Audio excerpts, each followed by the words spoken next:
Hi, welcome back to Healing Hearts and Honest Conversations. I'm Veronica, Hi, Maria. and today we're going to talk about chemistry versus compatibility or connection, Right. however we want to define that.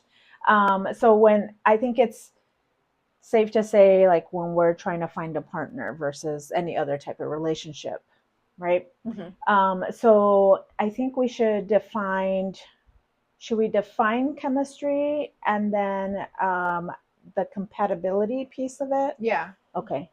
I think so. Like chemistry, we're talking about like the boom, right? Yeah. So like you feel the sparks, you feel like, oh, this person was meant to be, right? Yes, and we start fantasizing what our world's going to be like with them in it, Right. So right? it's total like what did you say? Sexual attraction. That's what you Yes. said. Yes. Yes, because Yeah. if you don't feel any chemistry, there's not going to be that sexual attraction. I think that sometimes people might question, well, I think more so females than males when it's like, oh, if I slept with them on the first date, I felt like we had chemistry, so I slept with them on the first Right. date and blah blah, right? I think he's the one, or they just was like, okay, I felt like there was a connection, Connection. but they get connection confused with chemistry, Yes. right?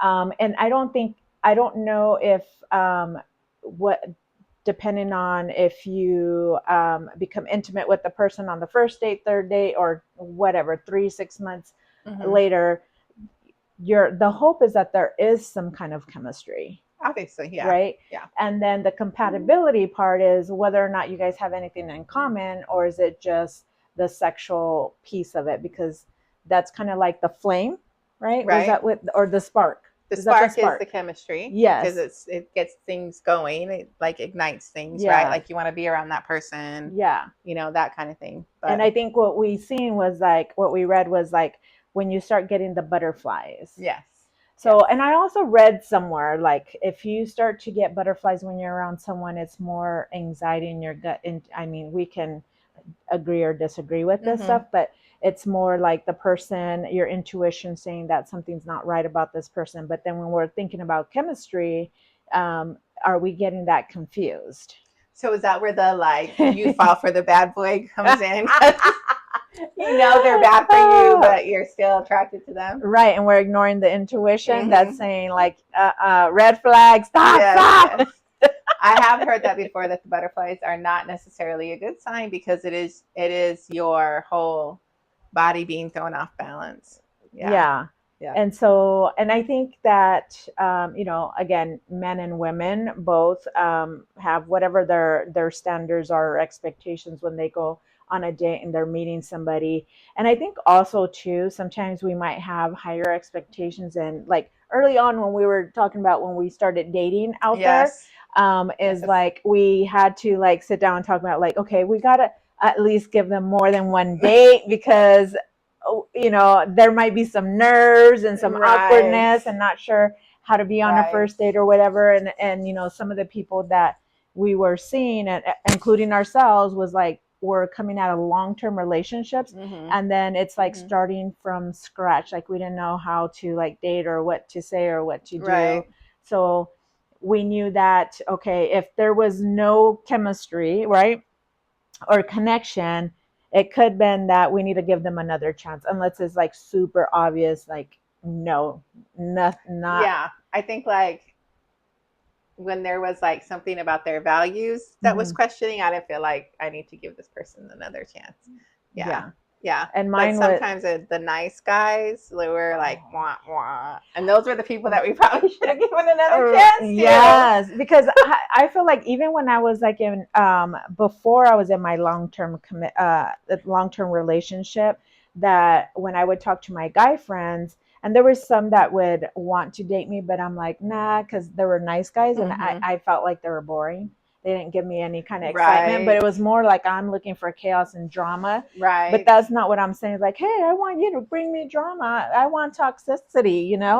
But the guy, I remember his name, and I remember our conversation is he's like, yeah, nice guys always lose or always end up last. Mm-hmm. And I'm like, oh, you're a nice guy. No, you'll find someone. But it, Right. it is to an extent true that we don't like, or we didn't, right? I don't know if we went out on a date and it's a nice guy and we're like, what else does he have, right? Mm-hmm. Um, but it is true. We're looking for, or at least in my experience, I was looking for some excitement, like drama, chaos, because that's how I function, or Mm-hmm. how I functioned at the time Right. was based on that. It's like a little drama kept me going, Mm-hmm. right? Mm-hmm. Now in my life, I don't want any drama or chaos. It's like, you got drama, No. go somewhere else, right?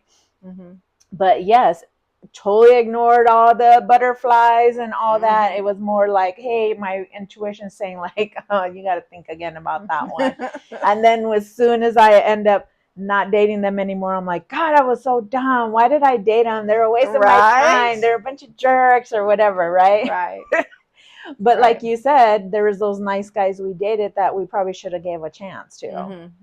Yeah, because I think like we confused like stable with boring, Yes. and it was just really them being like stable and us coming out of a lot of chaos and like just probably not being ready, I would say. Yeah. But I think yeah, like the chemistry was, yeah, we just confused it, I think.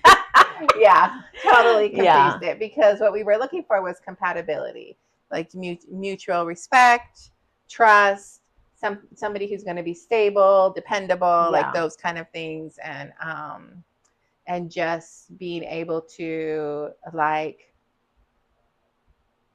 think about like when I watch that thing, like think about like how can I make this person's day better? Like those kind of Mm-hmm. things are like the compatible kind of things. Yeah, and I think in any relationship, like if you're in a relationship, that the chemistry fizzles out, Right. right? So you're not going to be feeling that person like you did in the first 3 months, whatever, which I Mm-hmm. would like to call the honeymoon period, Yes. right? Where it's like, I can't wait to see him. I want to see him every day. I Uh-huh. can't get enough of him. And then you're together for 10 years. You're like, I can't wait to be away from him because I want my space, right? Or maybe Yes. for some, it comes sooner than 10 years or whatever, or how people say the 7 year itch or whatever, right? Mm-hmm. Because then you get so, I feel like we get so like, I don't know if it's complacent or we get set in this routine that it almost turns out to be like we're just roommates if we don't keep up the compatibility piece. Where I think it, when I think about compatibility, I think of connection and keeping the flame going. Right. Right. So eventually the chemistry is going to, so the flame, the spark's going to go away, but how do we reignite the flame to keep it burning? Right. Mm-hmm. And it obviously is not going to be like from day one or whatever, but if we're doing things and changing things up, and learning more about Mm-hmm. each other, because I think sometimes we like forget what each other likes, and we go through Right. different stages in our life that things change, Mm-hmm. our likes and dislikes, which they may or may not know, or there's things that we stop sharing with them, right? Yeah. Or vice versa. I think that like the healthiest thing I did after I got divorced to kind of figure out like what I wanted was like to spend more time with you guys, because I think like not just because we talk about relationships, but also because the things that we do to kind of sustain our friendships Mhm. is the same thing you do to sustain a relationship. It's like sometimes we go where you want to eat, sometimes we go where I want to eat, sometimes we do the things that you want to do, or the shows that you want to do, or the concert, you know what I mean? Yeah. And then and then we switch. And so I think you're right. Like when you're in a relationship, you forget that that's part of keeping things going, Yes. is to honor what the other person likes and who they are, and what they like to do, and making sure that you do things for them. And so you're right, you get into like that routine and you forget that that's part of keeping chemistry and compatibility. Yeah. And I think too, sometimes like in my, let's just, I just want to say like in my experience, it was like I wanted my partner to show up more and he wanted me to show up more, but Mm-hmm. yet we weren't talking about how we wanted to do that. Mm-hmm. We were more complaining. Right. And I think that's where, the communication gets miscommunicated, Uh-huh. because then if you're complaining to me, guess what I'm not going to do? There's no spark. The spark is There's no not going to spark. get The lit. spark is being stomped out. Yes, just like yesterday when I tried to light my grill and the spark wouldn't start so I can light it. So that's how my relationship was. Like, damn it, let me force the spark. When you force the spark, it's not going to happen, right? Mm-hmm. So, now that I'm, single and took a lot of time for myself, right? I'm thinking like, in my next relationship, how do I communicate that to my partner Right. without it coming out as a complaint? Right. Because again, I hated when my partner would complain about why I'm not showing up, Mm-hmm. right? Showing up in the relationship, showing up how he wanted me to show up or expected me to show up. I mean, to an extent, I understood it, but I wasn't willing to make those changes. Right. I think I was more in that selfish self-improvement mode where it's like, support me, you promise to support me and my business or in whatever it is that I was going to do, but yet you're not. Yeah. And here I'm taking up a bunch of time where all he wanted was to be with me, and I'm like, I'm too busy. Right? So the communication was missed because it was more complaining versus communicating. And I think in a lot of relationships that's what happens. And even though we were together 21 years, because sometimes I think like people have been together for 50 years or 40 years. And I'm like, how the hell do you guys stay together that long and tolerate each other? And the flame has to have been burned out. Like, or what do they do? Right. Or sometimes like in my parents' situation, right. I don't think there was a damn flame. I think that blew out a long time ago, and they were just tolerating each other because, like, my mom would tell, I stayed with your dad because of you guys, you kids. And I'm like, gosh, that was a bad decision. But I'm like, again, in the Latino culture, growing up traditionally is like, what did the woman do? What did you not do for your husband or your partner? Well, your husband, whatever, to make them happy. And you're the female is the one creating the unhappiness. Right. So then she would tolerate it and stay together for so long. So I understood that staying together with someone for an extended period of time is not healthy. Right. So not to say that my relationship of 21 years was not healthy. I mean, it was healthy to an extent, but we also had the miscommunication. And with any relationship, we had our ups and downs. Of course. So yeah, I think it just takes effort, because I see, like, I went home this weekend and I see the way, like, my sister still looks at her husband and the way that he looks at her, and they've been together for a long time.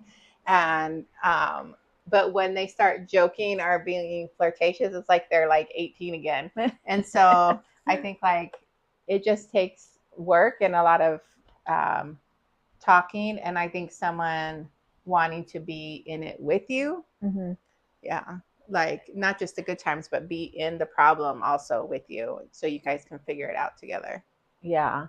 And I think also looking at what I've noticed now, and just like when I was talking to guys and dating them, and if there was like, okay, so there's one guy that comes to mind where I wanted to set a boundary, and he got so upset with me setting a healthy boundary. Right. Like, dude, you're not emotionally available. You're not physically available. Like, you're going through a bunch of stuff. Go deal with your stuff.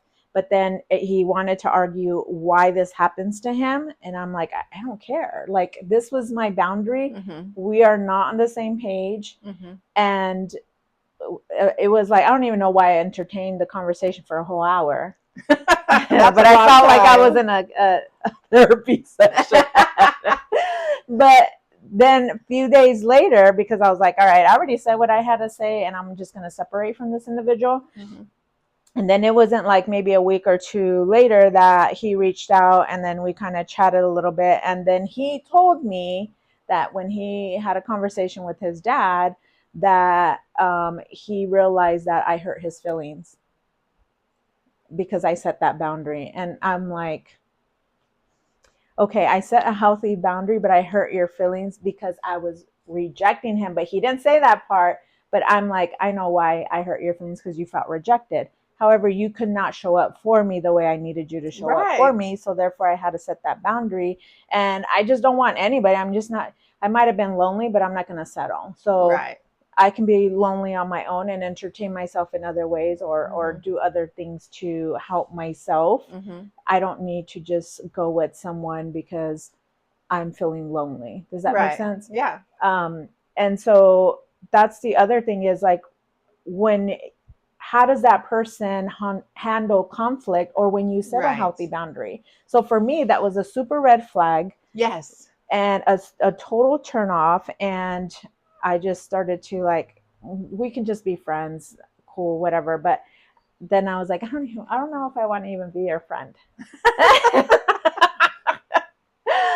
Well, I think like for me, setting like my experience with setting a healthy boundary has also been like the person is like, okay, well, we don't have to see each other anymore. I'm like, okay. Yeah, I mean, and not because, I'm Right. not, it's not that I'm not disappointed, but because the same thing, like if I set a boundary and then, or if I say, hey, you have this going on, go take care of it, get back to me when you're done. Like, and you're like, okay, well, then I guess we don't have to see each other anymore. Okay. Because to me, I'm like, so the first time that you have a hard time and I'm like, hey, figure it out. And Mm-hmm. like, then you're just going to like take off. So I'm like, okay, Right. you're just going to like, all right, so you might as well just go now because you're Right. not a person like Right. that is going to be like, okay, let me solve this problem or let's solve it together, or like you're just going to be like, yeah, we disagree, so I'm out of here. So Yeah. okay.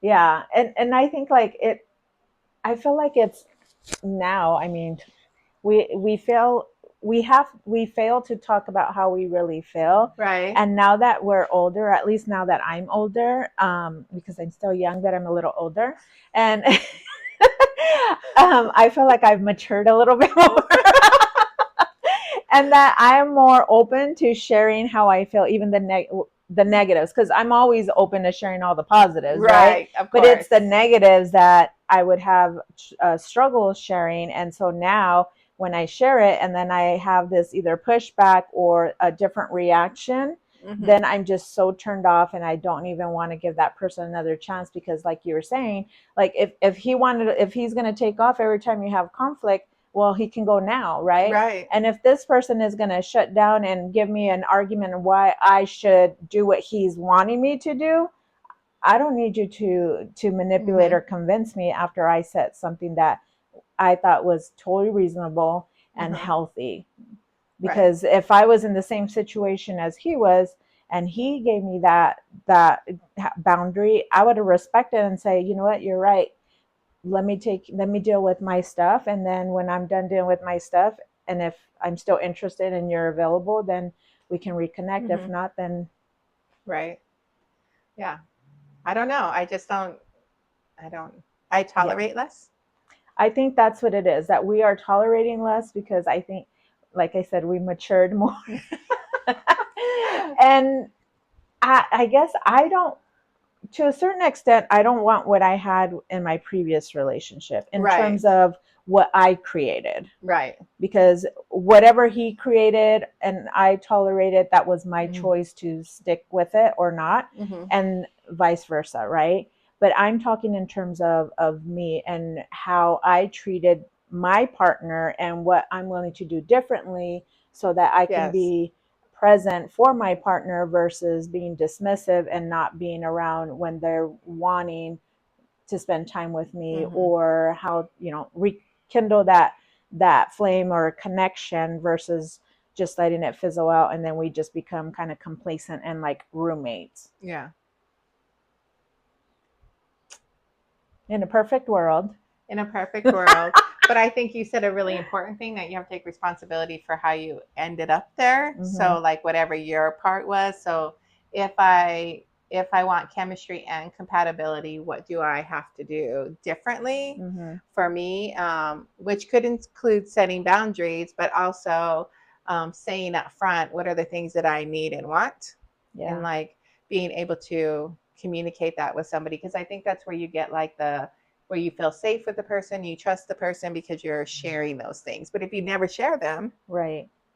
Then if you never share them, then don't you think that part of you then is not trusting of that person? Mm-hmm. That person, like you're saying, you want to feel safe with that person. Mm-hmm. Physically, maybe that person can make you feel safe, but like emotionally, I think that that's a huge thing. Right. And I think sometimes when we think at, and I know we talked about this in a different episode in regards to safety and defining the difference between physical safety and emotional safety, Mm-hmm. right? The physical, right? If somebody breaks into your house, he's Right. not going to be like, go get him, Right. go get him, tiger. Right. Right? He's gonna be the first to get him. Like, you stay here. I'm gonna go look. Right? Instead of saying, Maria, you go look. Let me know what you find. Right. And then the emotional piece is you being able to trust them enough to be able to share those insecurities, the Mm-hmm. fears, right? And or communicating some of the things, your ambition or your dreams and or of what you want for yourself, but also for each other. Mm-hmm. So I'm going to go back to that spark thing because I Okay. think people do that when they feel the spark. They're like, oh my God, I poured my heart out to him and blah, blah, blah. You know what I mean? Oh, And yeah. so it's like you do want to be able to do that. But I think the difference between spark and compatibility is that you don't do it early on. Like you make sure that the person is, I want to say, worthy of that information, but not that they're an unworthy person, but just that they're worth your time, that they're going to be invested in you, that Right. they're interested in you, that they are looking for a relationship before you pour your heart out to someone, instead of doing it like the first date, second date, and then you're Oh, like, yeah. that was the spark because I poured my heart out and he understood everything that I was saying. Yes. Like, I totally became vulnerable with this person. Well, I'm Yes. thinking of one person, but I mean, I didn't like dish everything, but I said more than I did in other dates. Uh-huh. And then I was like, oh, maybe he might be the one. But then I'm like, now that I think back on it, I'm like, man, he totally love bombed me. Yes. And I fell for it. Yes. And then I was disappointed when he said, because of something I said that has nothing to do with me, Right. triggered him. He can no longer Yes. see a future with us. And I'm like, what the hell? Uh-huh. Actually, I was like, what the fuck? But I was like, Yes. okay, it's not a me thing, it's a him It's a thing. him thing. And so I'm like, imagine if I was in a relationship with this person and something triggered that person and triggered that person of something or someone I was associated with or said or have a relationship with or just in something, right? Acquaintance or whatever. That's how he's going to deal with things. Like he's going to be like, I'm done. You triggered me. Right. Right. Not to mention, right before he said all that, he was saying he had did all his therapy he needed. Yes. Obviously, he did not. Yes. He still had some trauma he had to deal with. Yes. That I triggered him, right? And it had nothing to do with me. But that's, I feel like sometimes some individuals, whether it's male and female, that the chemistry feels so strong that yes, we almost do like diarrhea of the mouth and share every single little thing, right? And I don't know if it's just nerves or it's just like, let me just tell them everything so that they can, because they're going to make a decision tonight if they're going to ask me out the next time, right? Right. So that is because we talked about this before, like I don't kiss on the first date. And that's why, because sometimes I have been like, oh my God, I would have totally kissed that guy. Then the next day I think about the date and I'm like, I don't even know if I want to see him again. But that's why I don't like, because there's some kind of excitement about meeting somebody and then you think that they like you and blah, blah, blah.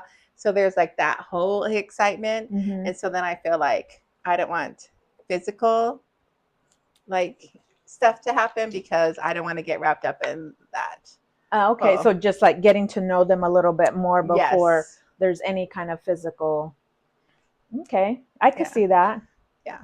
I will say, not that I do it every time, but most of the time I say I would kiss the person or they would kiss me, right?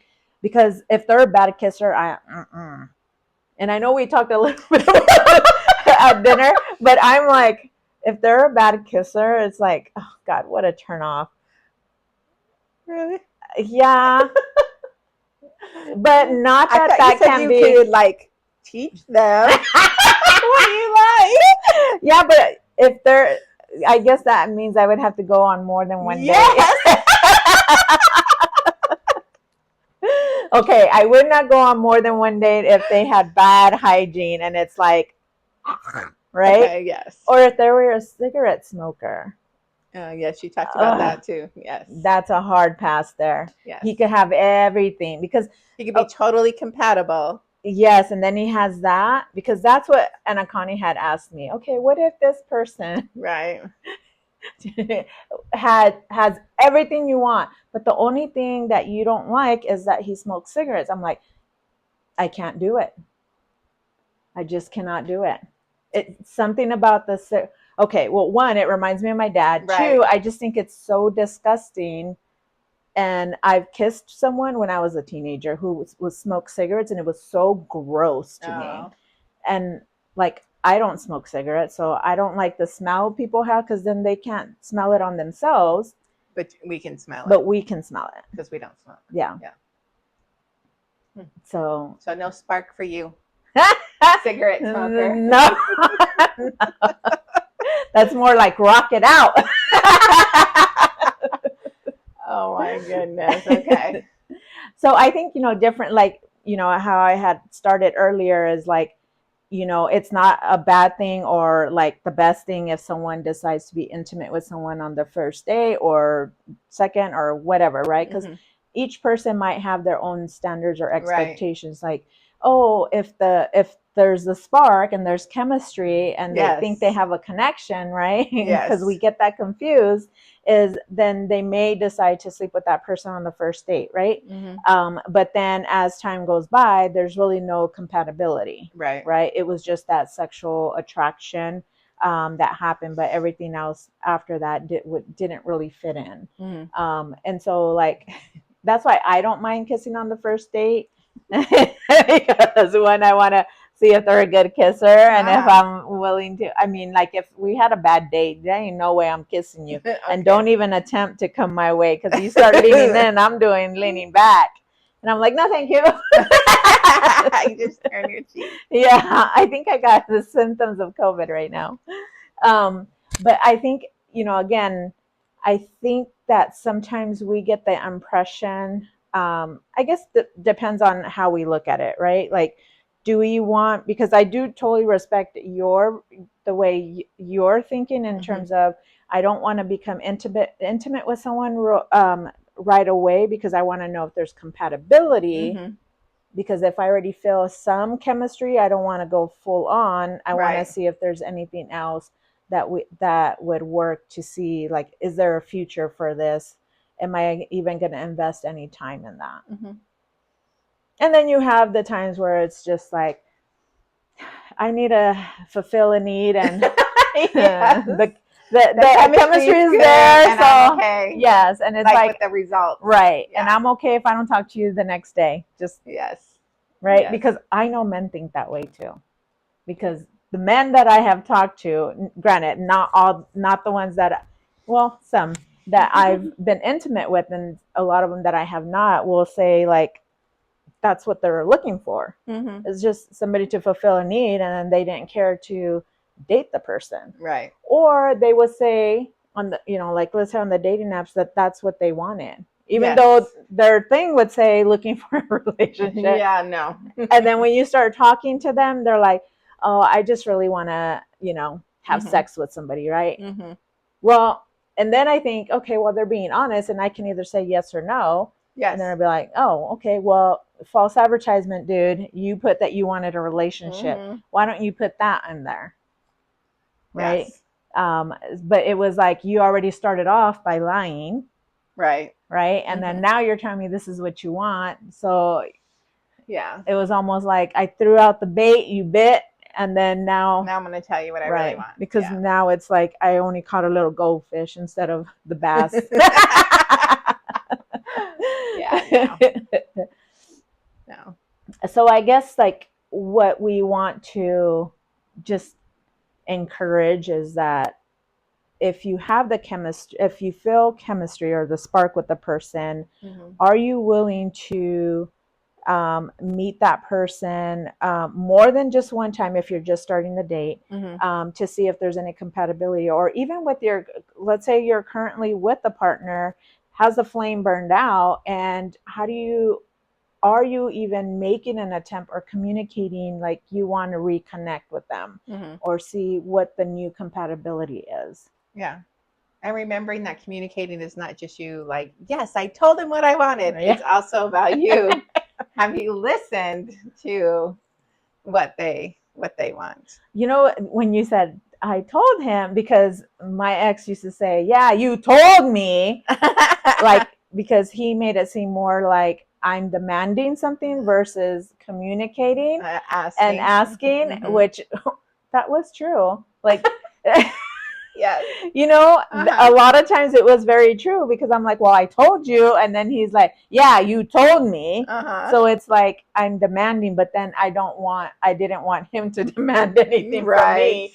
So I think we also have, like you said, the way we're communicating Mm-hmm. it, right? Sitting down, Mm-hmm. communicating. And I think if you're having a hard time communicating, I think one good thing to do, which I've done since my separation, is doing like that love language, 5 love language assessment, because we may not be on the same page in terms of what we see our needs are. And I think Right. that's just kind of like a little starting point, Mm-hmm. to kind of see like how one views, intimacy or love or whatever, Yeah. however they want to view that. No, I think that's a good start. Yeah. Mm-hmm. All right. So it's almost like get to know your partner all over again if you're in a relationship currently. Mm-hmm. And if you're single and dating, again, up to you whether if you go with the chemistry and you're like, I'm all in with chemistry and then I'll figure out the Mm-hmm. compatibility later, or you want to see, are you compatible, and put a little pause on the chemistry in terms Right. of jumping in too soon, Mm-hmm. or whatever soon might be for Yeah. somebody. It's absolutely your choice, but do it with open eyes. Yeah. Yep. All right. Well, until next time.